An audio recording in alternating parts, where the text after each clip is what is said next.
This is a perfect time to be alone. Kids distracted, wifey on the phone. Slip out the back door with my car keys. If I don't leave now, someone will try and find me. It's different. This time right now, solo. I have the perfect plan. Nowhere to go.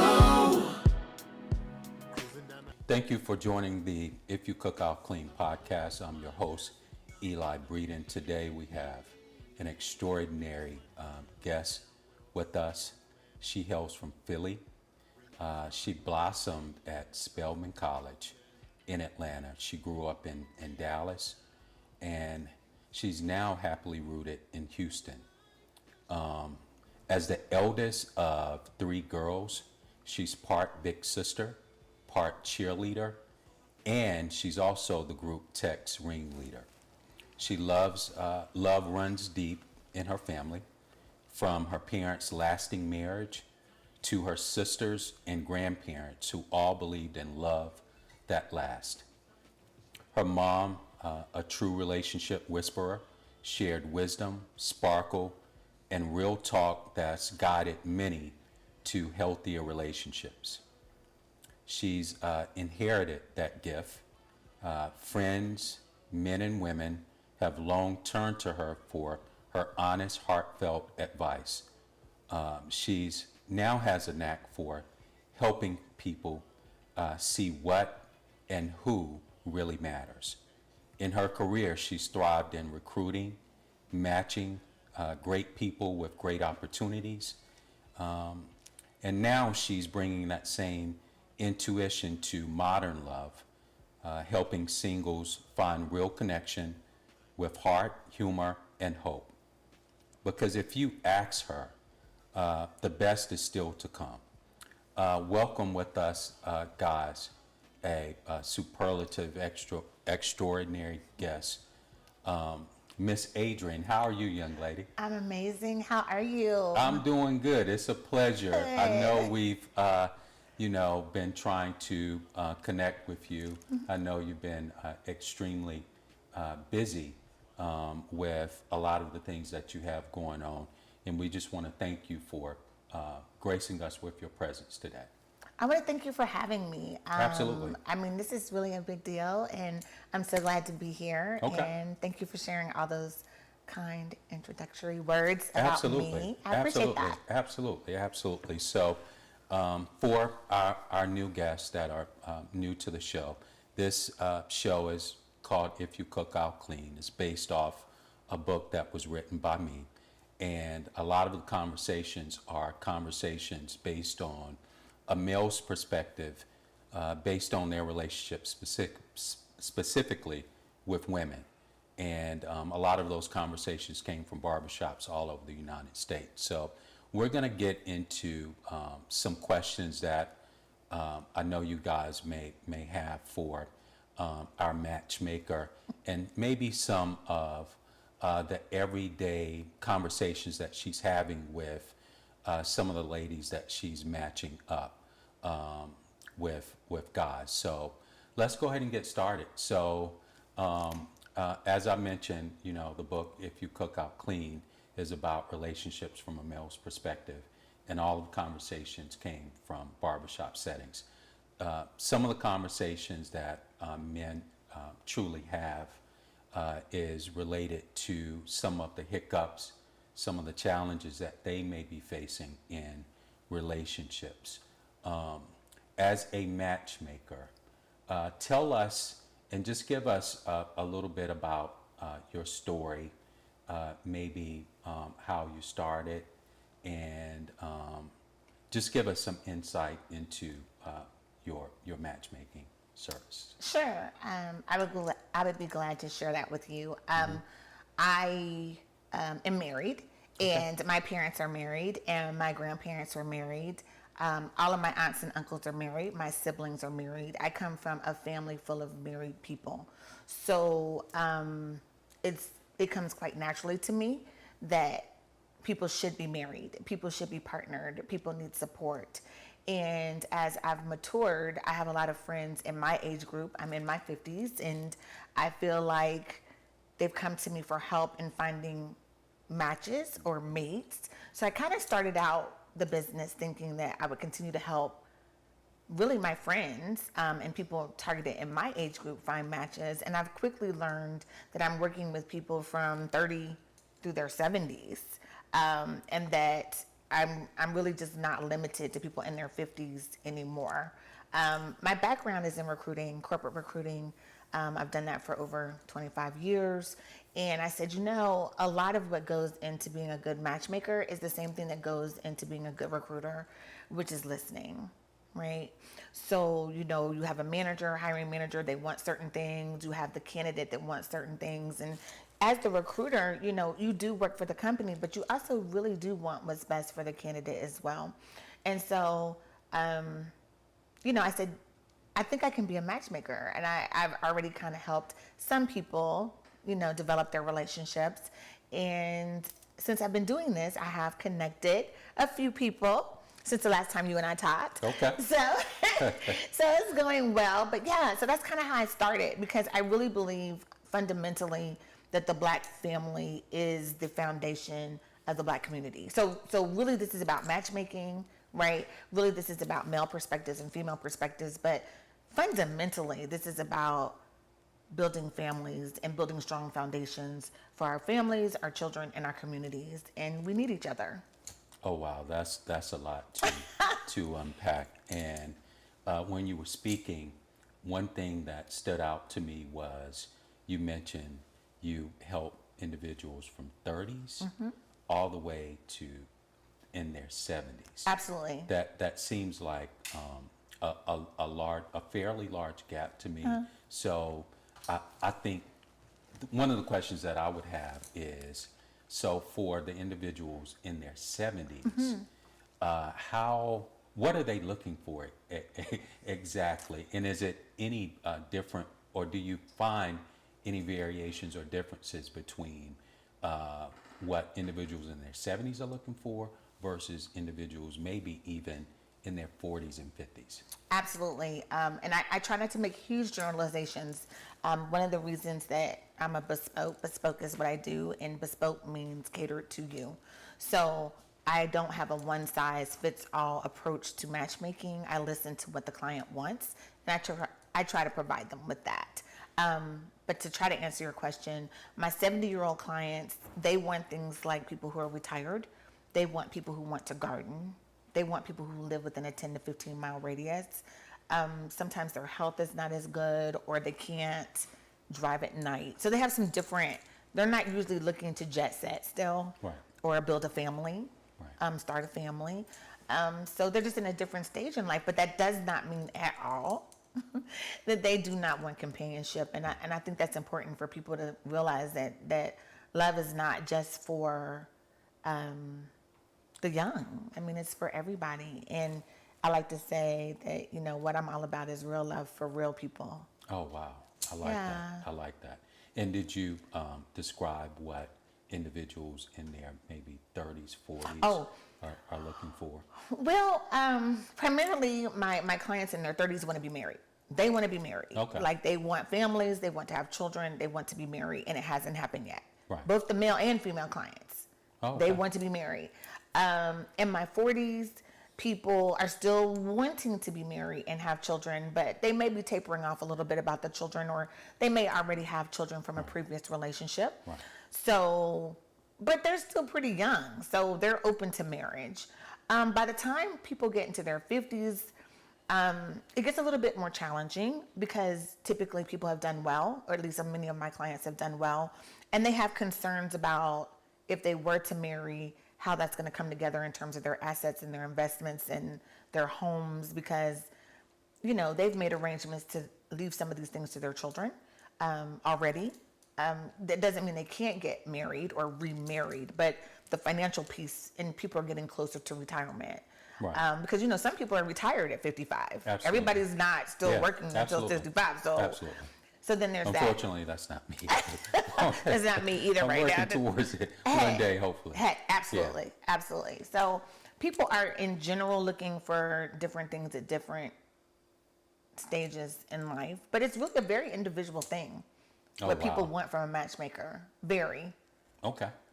Yeah. And you had an event here in Charlotte. I did. That I actually attended, and I want to tell you that it was a great event. It was well attended, and you captured the audience and you had their attention most of the time that I observed. Another question I guess I have for you is, what are some of the challenges that you face as a matchmaker when it comes to certain clients? Okay, well that was loaded. So let me try to answer one of that. Okay, no worries. So the first piece is thank you so much for coming and supporting. Yeah, absolutely. I appreciate that. I loved the event. It was come meet Cupid's helper, because I am Cupid's helper. I'm a pretty funny person. I'm kind of whimsical. So I like the idea that I am Cupid's helper and helping bring love into people's lives. Okay. I like that name too. I do. I kind of like it. It's very unique. It kind of fits me. So it was a great event. And I got to just talk about what I do, which is kind of the second part of your question. Right. What are some of the challenges of being a matchmaker? And I think the biggest challenge is that people have unrealistic expectations. Mm-hmm. And the reason they're coming to me is because they've had challenges finding what they're looking for. And so very often we have to talk about, well, what are you looking for? And why are you looking for that? Right. And also, what are you bringing to the table? That's a real thing. Right. I heard you earlier talking about your book, and I think it's so significant because women listen to other women talk about what men want. Right. And I think that that's just counterintuitive, right? Right. Like women should kind of listen to what men want from men, not from other women, because women are often wrong about what men really want. Right. And I think social media and TV and marketing sends a lot of messages to women, specifically Black women. I had to add this rap videos. They still have rap videos? How old am I? What am I talking about? The point is, though, that, I don't think that all of that's necessarily what real people, real men, real Black men really want from Black women. Right. I just don't. And I think that they're just listening to other women tell them these things. So that's a challenge. A lot of my clients, we have to talk about the fact that even if I could find the man that they're looking for, if this mythical man exists, then he would also have to want you. Okay. So that's key too, right? So like, even if I find this man, which is my job to try to find it. So part of the process is coaching with my matchmaking plan. So when you hire me to do matchmaking, we don't just jump in and I start matchmaking. No. We have to do the work. We have to figure out what your past patterns have been, what your past relationships have been about. Then we have to talk about what it is you're looking for, why you're looking for that. And then we actually sign off on it and agree on what I'm looking for. So we don't have any opportunities to change our mind once I start looking for it. And we both decided it's a reasonable expectation or reasonable attributes to be looking for. That's great. That's great because, we were speaking earlier and I heard, you speaking at the event that you had uptown. And one of the things that kind of got my attention was you actually hold your clients accountable to some of their actions as it relates to them having certain housekeeping items, if you will. So speak a little bit about that. Not to go too far in detail, but speak a little bit about that. Okay, I do, and I don't want this conversation to come off as if I'm being hard on women because I'm not. No. But the reality is, I'm going to try to answer the question about the housekeeping, but the reality is that men select women. Women do not select men. Okay? And so my job as a matchmaker is to help my female clients become the best them they can be so that they can present their best selves. I mean, that's really what this is about. In addition to me finding this person that would complement them. Right. But I also have to make sure that they're prepared to present their best self. And so what that means is I learned very quickly that after we go through your past relationships and what you want, we have to also talk about your literal housekeeping. And I know that sounds so, I know that sounds like from the 1950s. Not to me. The name of the book is called If You Cook Out Right. Clean. So not to me at all. Right. But I think that a lot of modern women do not recognize the importance of some of the things that our mothers and grandmothers used to do that were held, were considered incredibly valuable. And I think because we have demanding corporate jobs, balancing that can be difficult. But I think in some cases it should be attempted if in fact what you want is a relationship. Right. And I'm overly generalizing about black men, but black men are pretty traditional, I have found, in terms of what they tend to want in a partner. Right. Yeah. And that's important because, as you mentioned, there are women who just listen to other women about the needs of men.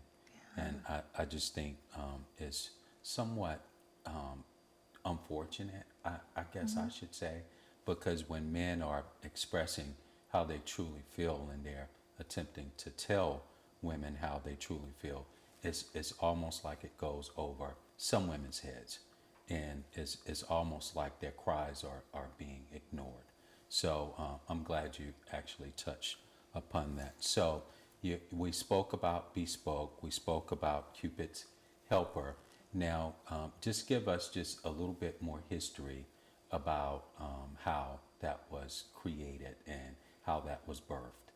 Well, I just knew there was a need, and I'm not really a social media person. I am now, kind of, sort of, a social media person, because I realized that you have to be able to reach an audience, a larger audience than you can just reach out and touch.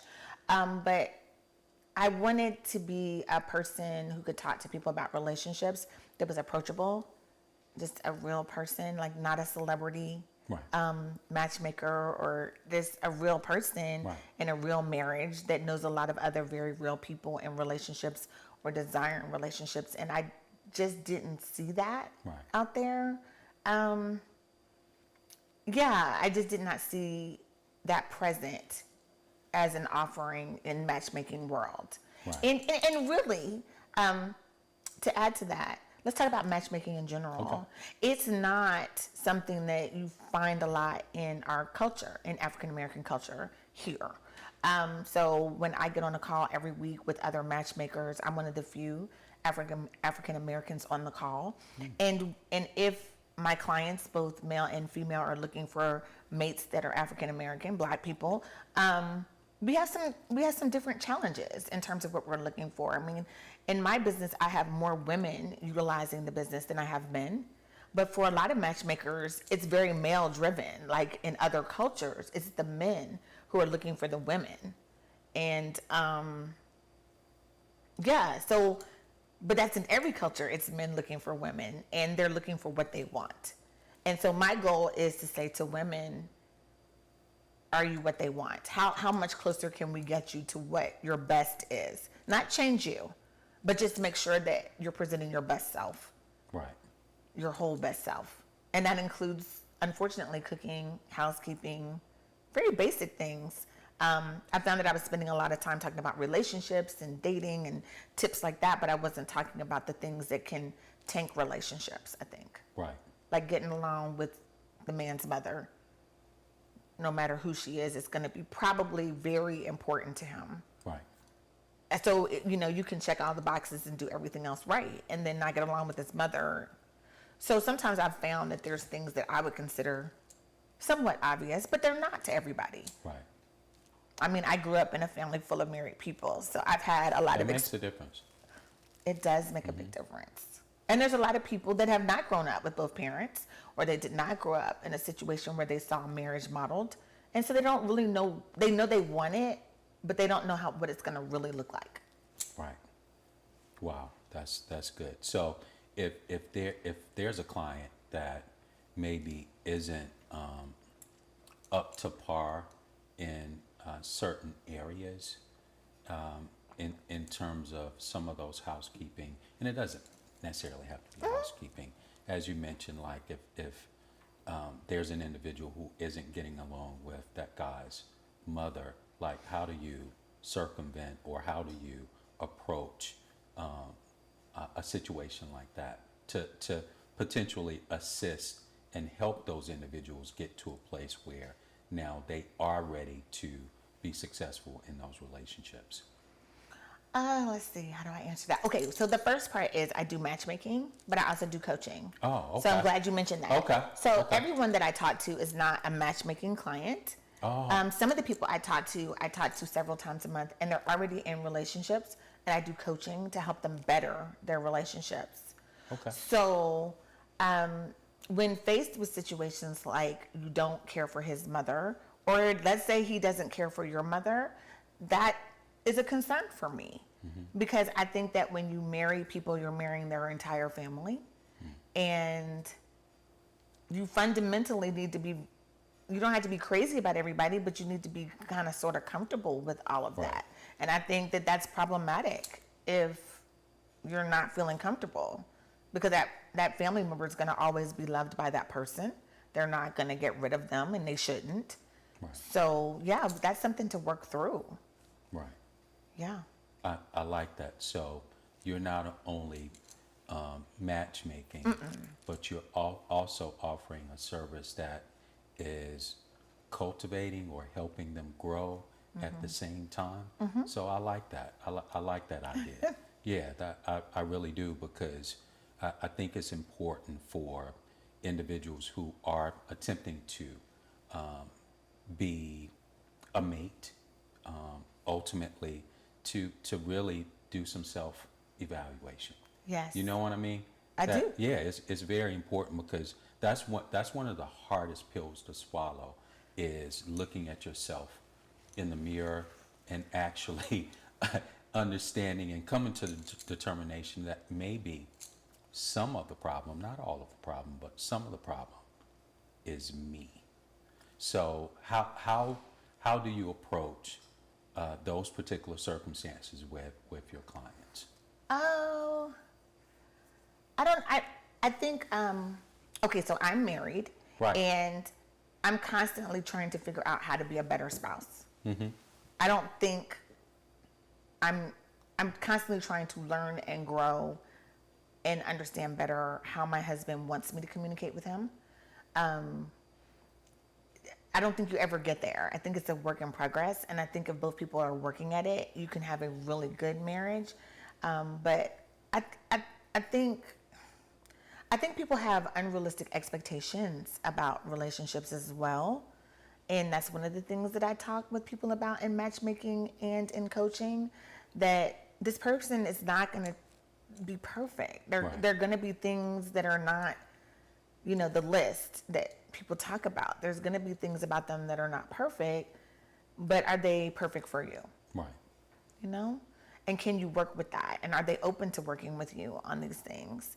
I think I would say that's one of the most important things to look for Right.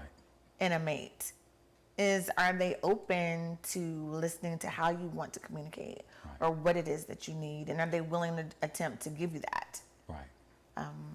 So yeah, I would say that. Okay. I don't know if I answered that, but No, it's fine. It's fine. I mean, we're just having I'm a gonna conversation. try. It's okay. We'll find the answer somewhere in Yeah, there. yeah, I think you did. I So think- coaching is a bit different from actually getting like clinical therapy. absolutely. Okay. Absolutely. I'm glad you said that, because that makes me think of this. So I have been surprised that a good percentage of my clients are also in counseling, Oh. professional counseling. Oh, okay. And so I think that does complement what I do, because very often in my sessions with my clients, they talk about what they talked about with their counselor, and that impacts some of my input into their dating habits and what they're really looking for and why. So yeah, a lot of my clients have counselors. I am not a counselor. Okay. I am a coach. Okay. That's all I do is tell you And this. what's the difference? Well, the difference is that I am not qualified. I have not been trained as a licensed therapist. I've not gone to school for that. So what I do is simply tell you based on my experiences and my reading what I know about relationships and make suggestions. But I'm not giving you a clinical recommendation as to what you should be doing Right. in your relationships or with your life. Right. Yeah. Because I do know, were you going to say something? I'm sorry. Because there was this big wave during the pandemic where you just saw a lot of coaches just appear out of nowhere. And my question to them was like, and I'm glad you said that, because I think, you know, that needs to be clarified. You know, some therapists, excuse me, some coaches aren't necessarily clinical. You know what I mean?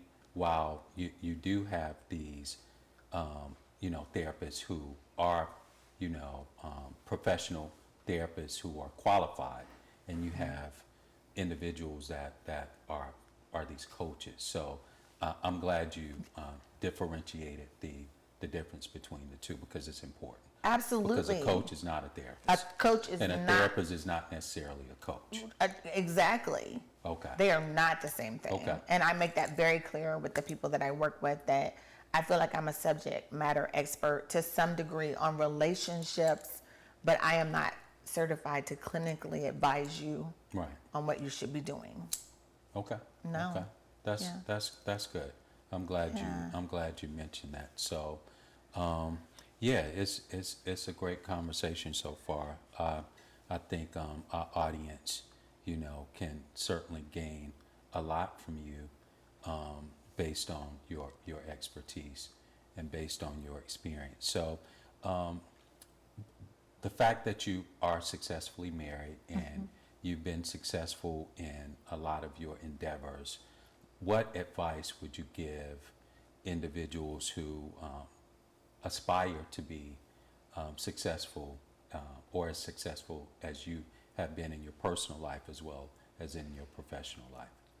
I think I would start with saying, yes, I think I've been successful in my personal life. Absolutely. However, being successful in your personal life does not mean you have not had hiccups. Of course. And it doesn't mean that you have not had challenges. And again, I think I like to reset people's expectations about relationships. There's going to be hiccups. There's going to be challenges. It's really about how are you going to get through them.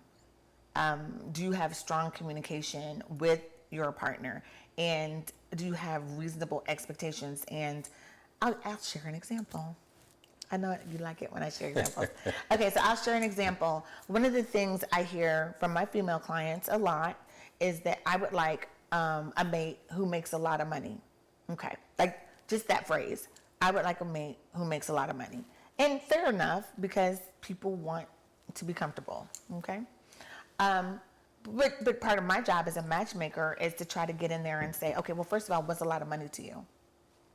Because a lot of money is kind of a general phrase. So a lot of money to me, a lot of money to you is going to be different, okay? But then the second thing that the client will say to me, I also want my mate. So they've told me they want him to make a lot of money. I say, okay. But then they'll tell me later in the conversation, I would like my mate to also go with me to all of these events and be available to me on Friday nights for date nights. And I would like this mate to just snuggle with me on the sofa and all this stuff. And I always say to them, you know, I'm married, and I'm married to a person who is comfortable. I mean, and my husband is at work. So if you want this man to make a lot of money legally, unless he's been born into it, that means he's going to miss quite a bit of this other stuff that you're talking about. So I think that my job in being a matchmaker / relationship coach is to really help people to understand that some of the things they're asking for are in direct contradiction with each other. Like, maybe it's from watching television, I don't know, but I don't know a whole lot of super successful men that are just at home on Fridays at 5, right? And are never working through the weekends. Right. That's just not been my experience. I mean, they're going to miss some soccer games, and they're going to miss some other stuff because they're working. Right. So it's stuff like that where you just want to point out where what you're asking for just doesn't match up, or you really just want to challenge why. Right. My male clients, of course, are very visual in what they're asking for, and I challenge them as well. Right. Like, how important is that? Like, isn't it more important that she likes your mom? Absolutely. Or isn't it more important that she makes braids, short ribs? Right. Right? Right, absolutely. So I'm saying, like, sometimes we have to just maybe not throw out what we want on the list, but I think maybe reorder Right. what we want on the list with the understanding that you might not get it all. Right. And how does that resonate with your clients? They don't like it. Right. People don't like it. But I think that's why they've come to me, because I'm a person who can speak to them objectively, Right. unlike their family and friends, because they don't know me. Right. So I can say things to them that maybe they're not able to hear when their family and friends share with them the reality of their situation. Right. Yeah. And I think I've seen that. Were you going to say something? I'm sorry. Mm-hmm. And I think I've seen that quite often. There are individuals, I'm not going to say one or the other, but there are individuals who are very unrealistic in terms of their expectations. And sometimes it can just cause a lot of divisiveness, and it can cause a lot of confusion. And I know you watched some of the previous episodes. I have. Yeah, this show isn't a divisive. We don't No. have divisive rhetoric. We're not trying to divide. We're actually trying to bring couples together. And I think it's important to have these conversations because ultimately, we want to be a part of that nucleus of bringing families together. No matter what race, creed, or color, we want to bring, Absolutely. those families together. So I applaud you for, honestly, even having, the fortitude, number one, and the bandwidth to be able to even deal with some of the things that I'm sure that you deal with. Because, you're right about men, like we can be visual, but I think typically with age comes wisdom, you would hope. So I think, the way that we thought about relationships in our 20s versus, 40s, maybe even 50s is a bit different. What I find, and help me if I'm wrong, because I know you may have equal amount of clients, male and female, I'm not sure, but. It's getting close. Oh, good. It's getting closer. That's yes. good. That's good. And we can speak on Yes, that it's getting as well. closer. Yes. That's good. But what I found was, men, at the older they get, they don't really require some of the same things that they required when they were in their 20s because things change. You know what I mean? So I know for individuals that I do know, individuals that I consulted with for the book, their mentality it changes. So they're not necessarily looking for a visual, you know what I mean? They don't, and I'm not saying that's not important. It is important, but it's not, as you mentioned, the most important thing. Right. Men are looking for intelligence. They're looking for women who can potentially support them, and not support them necessarily financially, but be there for them when they need you to be there. Whether it's a lending ear, whether it's just positive reinforcement to help them get through certain situations, and not someone who's going to tear them down when they come home. You know what I mean? So the mentality changes typically the older men get. So I'm glad you actually brought that up because it's important to know that. And what I've noticed even with women, like some of their priorities change as well when it comes to potentially seeking a mate to some degree. Right, and it should. I talk to male and female clients that I have about this whole visual thing, and I say to them all the time, well, let's talk about fitness. I have women, male and female clients that are really into fitness, but fitness is a lifestyle.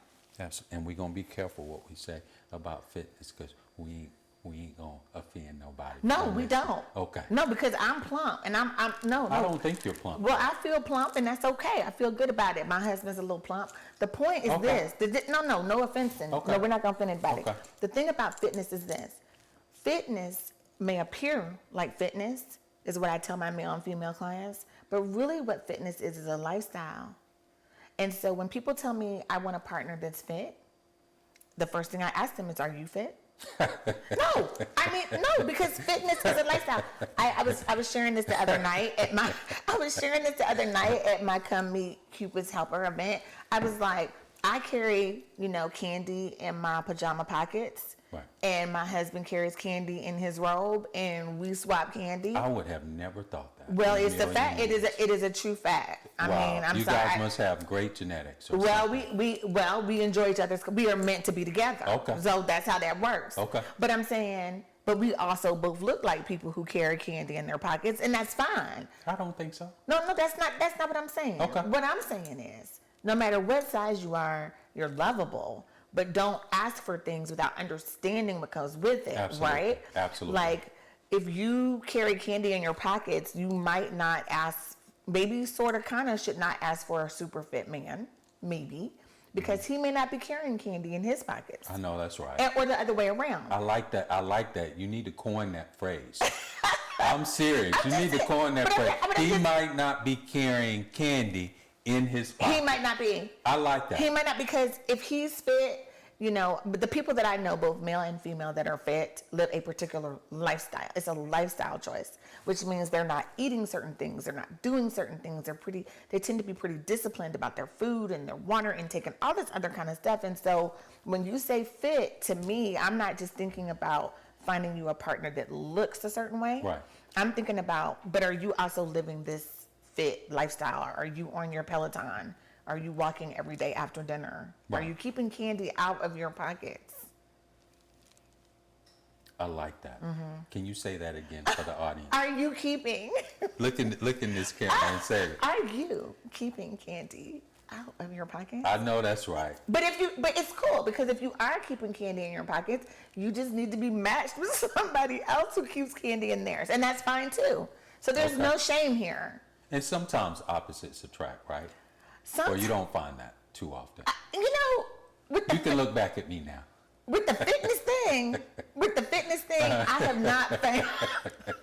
With the fitness thing, because fit people have a lifestyle. They're cooking certain ways. They're only eating certain foods. I mean, Well, I found that in some instances opposites do attract. Okay. But I do like your analogy, Yes. and I love that phrase, and I think we're gonna adopt that phrase. Are you okay with us That is adopting totally that? fine. That's okay, totally we're fine. gonna print up some T-shirts. Let's and do it. We'll split the profits. Let's with do you. it. Let's do it. And what was that again? One more time. I think it was. I mean, You if forgot already? Are you carrying candy in your pockets? I know, that's You right. can't- I like that. For Am me. I too excited about this No, phrase? it's funny. Oh, okay. Because I'm funny, yeah. Okay. But I mean, I'm just saying though that if you are with someone who's carrying candy in their pockets, or you know them to wake up with candy stuck to from their robe overnight, but you don't eat candy like that, that's probably Not a good fit. right, not a good match. Oh, okay.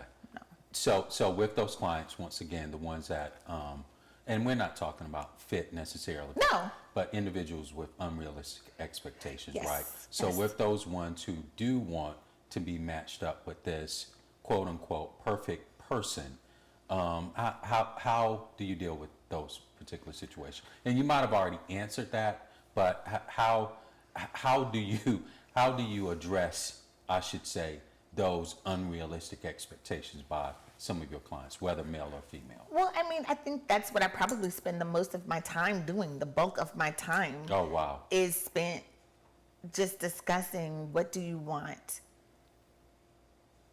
And why do you want it? And have you ever seen it in the natural kingdom? Like has it ever existed? Because I say to clients all the time, I'm a matchmaker, but I'm not Santa Claus, and I'm not the Easter Bunny. So the thing or the person. But you are Cupid's helper, though. But I am Cupid's Yeah. helper.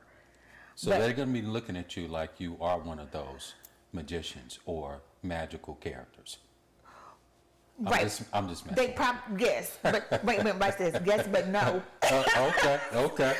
Because at the end of the day, we have to be looking for, Denzel is married to Pauletta. Okay, so he's not available. Okay. Okay, and Idris is also married. He has a wife as well. He seems Okay. to like very much his wife, very lovely wife. So we have to stop. We have to talk realistically about who is the person for you, Right. and who is going to complement what you're bringing to the table. Right. And that sometimes requires to talk about what you're bringing to the table. Right. And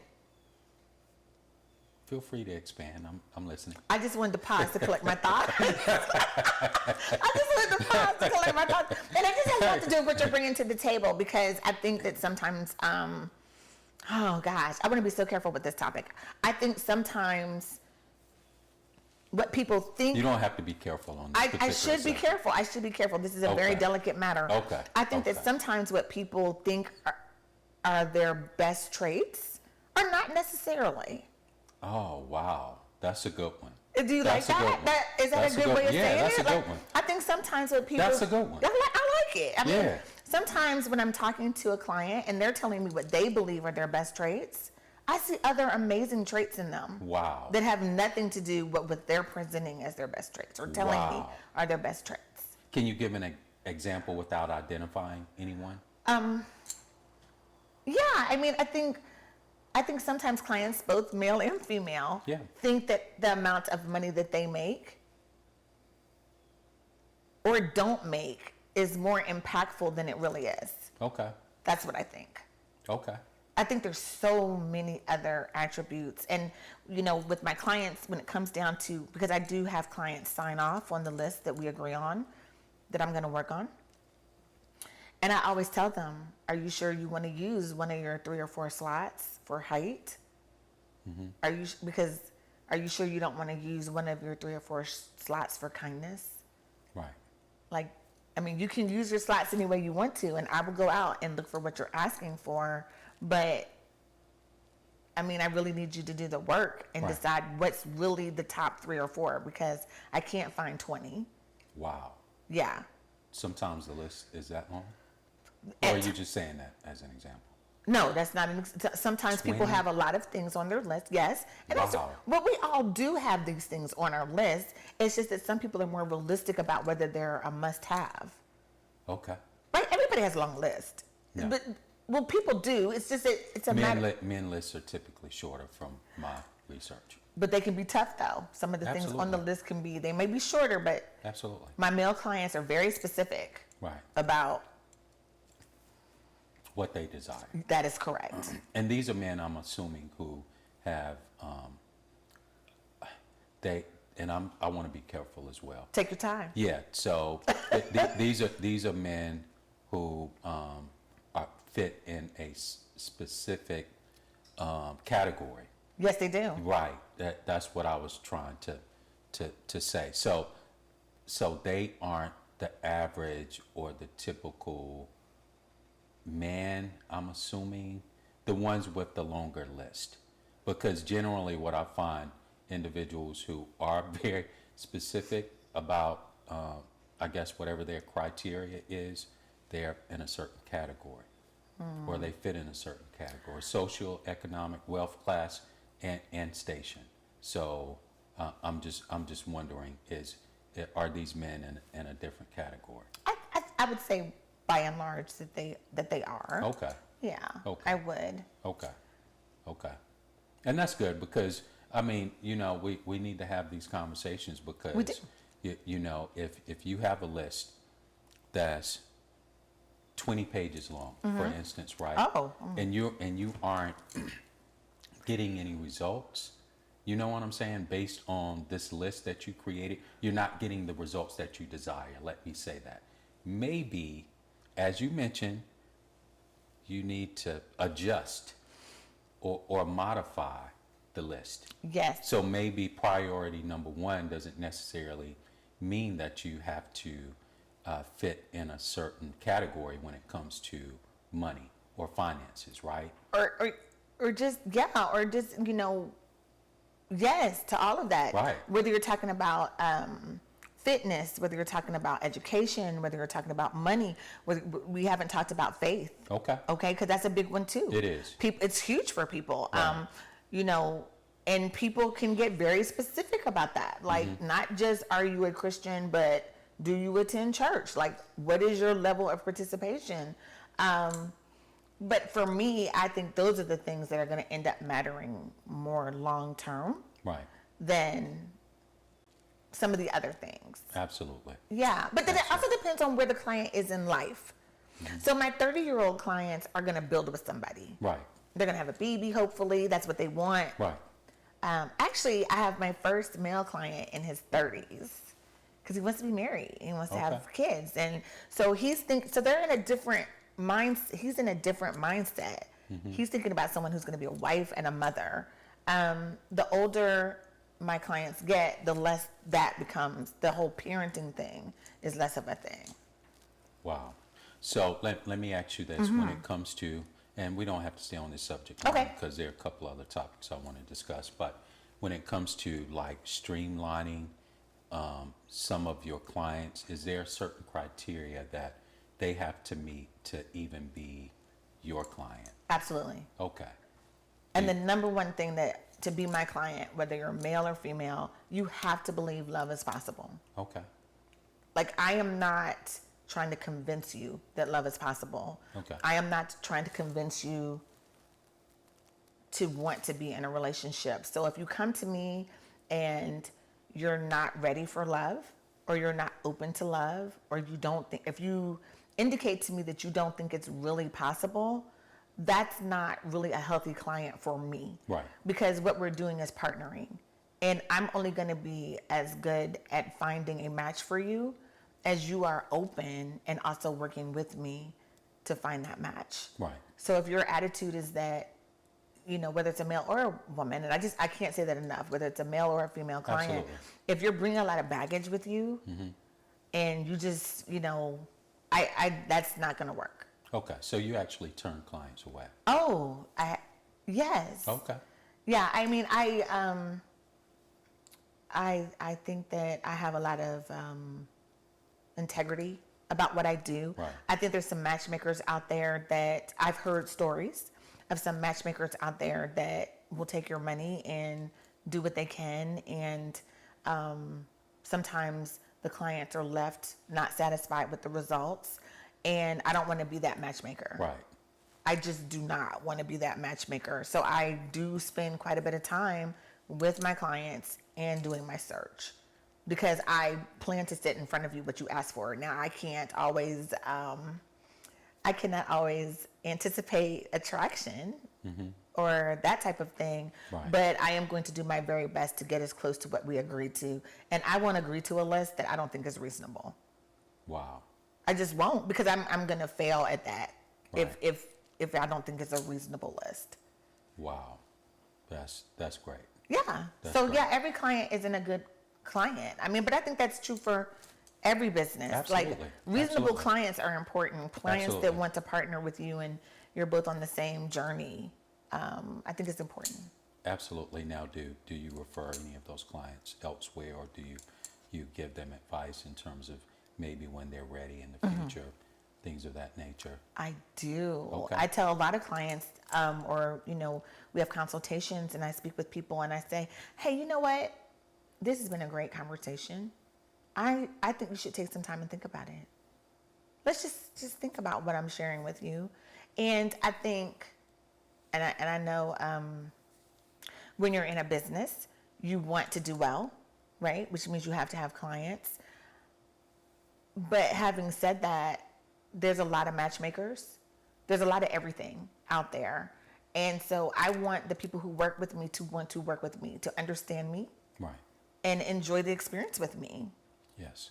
And if I'm not the right person, then I hope that they're going to find the right matchmaker that's going to complement their style Wow. or their approach. But this is mine. And this is, I feel pretty committed to it. I feel like it works. That's good.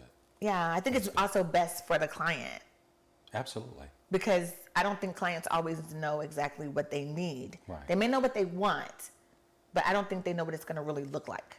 Right. when it shows up. Right. Yeah. So, I have a couple more questions. Okay, I know you your do? time is very Okay, valuable. okay. Absolutely, we have to fill this space up. So, in the book, right, there are men who are expressing some of their grievances about some of their relationships, and what I found was, and I'm not going to touch on every topic, but food is one of the complaints that men have, right? We've heard, the quickest way to a man's heart is through his stomach, right? So, what that means to me, and I can cook, and I cook for myself. Oh. So I want to preface that before That's we impressive. get all these negative comments. Hey, But ladies, he cooks for himself. sounds good to me. Okay. So typically, that's one of the grievances that in the modern day dating world or society, that a lot of women aren't really cooking anymore. So some of your clients, right?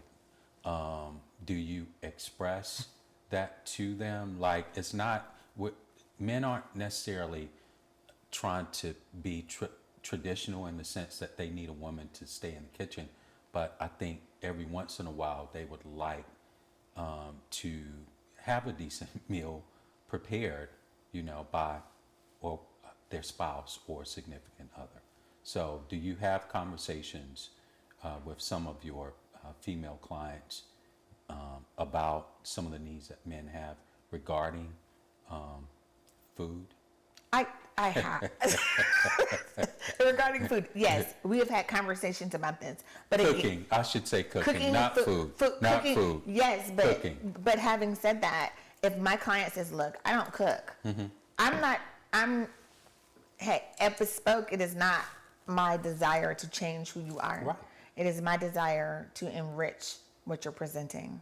Right. So if you can cook and you like to cook, then we can talk about, well, how often would you like to cook? Right. Or what do you cook? And what would you need from your partner to feel encouraged to cook? Right. But I'm not interested in taking a woman who has no interest in cooking and turning her into a cook, because that's not authentic to who she is. Right. Absolutely. But if it is a woman who likes to cook, then I'm going to probably have conversations about what would keep you from cooking, or is that one of your strengths? Right. Because again, I think sometimes the strengths that people tell me are their strengths are not the strengths that are necessarily going to be attractive to a partner. Right. Yeah. Okay. So that's one of the complaints. But I also think in our community, unfortunately, many of us have not seen functional families. Right. So I have many clients or people that I speak with that really don't know what it looks like. I mean, maybe they've seen it on TV or social media, but they've never lived in a fully functioning family unit to see what mother and father do, or how the children's relationship differs with mother and father. And so a lot of times they're dealing with unrealistic ideas. And that's where the therapy piece comes in also, because you mentioned that some of your clients are already in therapy.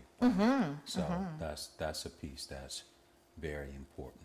And one of the last questions is another grievance that's, I don't know why I'm pointing to this table. The book isn't even on the table. But I like the way you put the grievance over here. I like the way I'm doing you know that what I too. do? This is what you do. Put the grievance over here. Okay. This is where we Let's put just the put the grievance. grievances. Okay. Okay. So All right. men want peace Yes. in their home. So whether that means, and women want peace too. Don't get me wrong. Yes. But I'm speaking primarily for the men that I've interviewed and some of the information that I collected for the book. But they want peace when they come home. They want peace in general, right? So there's a story in the book where God comes home, and immediately before he's even able to put his briefcase down, his laptop, whatever the case may be, he's already being approached from a perspective or a negative perspective. And a lot of things are being loaded on him before he's even able to, just breathe a little bit. Whether it's the kids, that they've had a bad day in school, or just some of the typical things that some women have to deal with, when it comes to family. So their complaint was, can you give me at least 5 or 10 minutes, just, you know what I mean, just to decompress before, you're loading this, because I'm already having to deal with some of the outside pressures of work and just life in general. When I come home, I just desire to have just a bit of peace. So how do you approach that with some of your clients? Because that's what men truly, that's one of their grievances. They desire food, they desire peace, and they're going to have to read the book to see what else that men desire. That's right. Yeah. They do. They need to read the book to find out what else men desire. They need to stop asking other women. Absolutely. But the peace part, how do you approach that? I think my answer to that is, I think, somewhat creative in that, of course, men want peace and women want peace. But what you're really asking me is, how do we communicate better? Right? Absolutely. So I think in a relationship, we have to do a great job. And there's been points in this conversation when I've been a little hard on women. Okay? And not really. Not as hard as I've seen. I feel like not as hard as you could have been. I feel like I've been a little hard on them. No, but I'm you were taking it easy on them. Trust me. But it's okay. I'm going to be hard on the men. I'm going to be hard on the fellas for a second. Of course. We can take it. Okay. Yeah. Here it comes. Communication is key. Okay. Whether it's the man or the woman. So if you're not saying to your partner, not in the moment that you're coming through the door, how you like to be communicated with, then maybe they don't know. Right. Okay. Now, so we have a whole different situation if you've communicated it and the partner doesn't respect your boundaries. Right. That's a different situation. But I find that so often people fall in love without talking about the basics of what that relationship is going to look like. Right. They think that because this person loves them or that they're in love, that they shouldn't have to talk about things. Right. And that it's going to just naturally, but that's not how it works. Right. So it's so important that the man, says to the woman, listen, when I come home from work, I need 30 minutes to an hour to myself. Right. No matter, unless the house is on. And vice versa. Vice versa. Yeah. Unless the house is on fire, can I please have that many minutes to collect myself? And even though they may have argued about this 10 times, he may have never said to her, I need you not to do that ever because of this. This is what I would prefer to see happen. Right. I think so. Men are not as verbal. Right. For the number of words men use versus the number of words women use. We don't use many. No. But it's key. It's very important to communicate what you need and what you want and not expect that woman to just know it. Right. Intuitively know what you need and what you want. And it's also important for her to tell you what she needs and what she wants. Right. Now, I always say this to people. The telling of what you want does not mean you get it. It doesn't mean you're right and that the other person has to do it. Right. It's just a starting point for conversation, right? Like, sometimes I tell people that and they're like, okay. I'm like, no, that doesn't mean the other person has to agree. It just means that they need to know. Right. Yeah. I like that. Thank you guys once again, and we'll see you soon for the next episode. Windows down, music blasting. Nothing like fresh air hitting your face from gasping.